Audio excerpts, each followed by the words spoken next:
রহস্যময় একদল গ্রামবাসী, যেন সিনেমা কিংবা সায়েন্স ফিকশনের কোনো কাহিনী, অথবা অসাধারণ একজন লেখকের দুর্দান্ত বর্ণনায় কোনো রোমান্স উপন্যাস, অথবা আপনার পাশেই গ্রামটি হঠাৎ একদিন দেখলেন হাওয়ায় মিলিয়ে গেছে। রহস্যময় এই পৃথিবীতে কত বিচিত্র ঘটনাই তো ঘটে, শত শত বছর গবেষণা করেও যার আসল কারণ খুঁজে পায় না মানুষ। ভিলেজ অফ ডেথ নামের একটি গ্রামে ঠিক এমনই একটি ঘটনা ঘটে। কানাডার উত্তরে আজকুনি হ্রদের পাশে ছিল গ্রামটির অবস্থান। এই ঘটনাটি ঘটার আগে এই গ্রামটি সম্পর্কে মানুষের তেমন কোনো জানাশোনা ছিল না। শুধুমাত্র গ্রামবাসী ও ব্যবসার কাজে যারা আসতেন তারাই জানতেন গ্রামটি সম্পর্কে। 1930 সালের পর সংবাদ মাধ্যমে একটি ঘটনা প্রকাশের মাধ্যমে পুরো গ্রামটি বিশ্বের নজরে চলে আসে। কানাডার পাহাড়ি অঞ্চলে অবস্থিত এই গ্রামটি ছিল উপজাতি অধ্যুষিত। প্রায় 1002 উপজাতির বাস ছিল এই গ্রামে।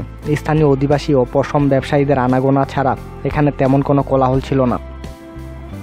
1930 সালের একজন সাংবাদিক এই গ্রামের একটি অদ্ভুত ঘটনা সংবাদ মাধ্যমে প্রকাশ করেন, যার সূত্র ধরে সংবাদটি প্রকাশ করা হয়। তিনি একজন পশম ব্যবসায়ী, তার নাম জো লবেল।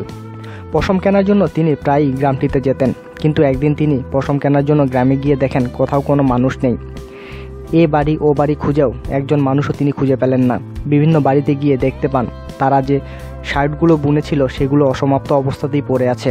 অনেকে চুলোয় তরকারি গরম করতে দিয়েছিলেন, সেই তরকারিও গরম হচ্ছিল, কিন্তু কোথাও কোনো মানুষের চিহ্ন নেই। অবশেষে কবরস্থানে গিয়ে তিনি আরও অবাক হয়ে যান। কবরস্থানের সবগুলো কবর পাওয়া গেল খোদিত অবস্থায়, কিন্তু কবরস্থানের ভিতরে কোনো লাশের দেখা মিলল না। ভেতরের লাশগুলো সব কথাই যেন উধাও হয়ে গেছে। ঘটনার আকস্মিকতার খেই হারিয়ে ফেললেন জো লবেল। তিনি দ্রুত দ্য রয়্যাল কানাডিয়ান মাউন্টেন পুলিশকে খবর দেন। মেজর থিওডর লিস্টটের নেতৃত্বে the royal Canadian mountain police পুরো গ্রাম ও আশেপাশের এলাকা তন্ন করে খুঁজল, কোনো গ্রামবাসীকে পেল না। ওই গ্রামের এক্সিমোদের পূর্বপুরুষদের সবগুলো কবর খোদিত অবস্থায় আছে, আর সেগুলোর ভেতর থেকে লাশগুলো গায়েব।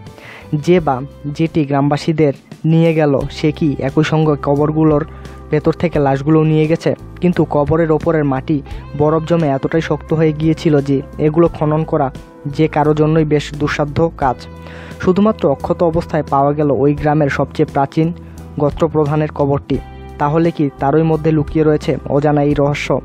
তবে হয়তোবা পরবর্তীতে হাওয়ায় মিলিয়ে যাওয়া সেই 22,000 গ্রামবাসীকে আর কখনো দেখা যায়নি। জানা যায়নি কি হয়েছিল গ্রামের অধিবাসীদের, কি হয়েছিল কবরে শায়িত লাশগুলোর। শুধু পৃষ্ঠার পর পৃষ্ঠা লেখা হয়েছিল রহস্যময় এই গ্রামটি সম্পর্কে। এ সম্পর্কে আরও বিস্তারিত জানার জন্য আমাদের সঙ্গেই থাকুন আর সাবস্ক্রাইব করুন।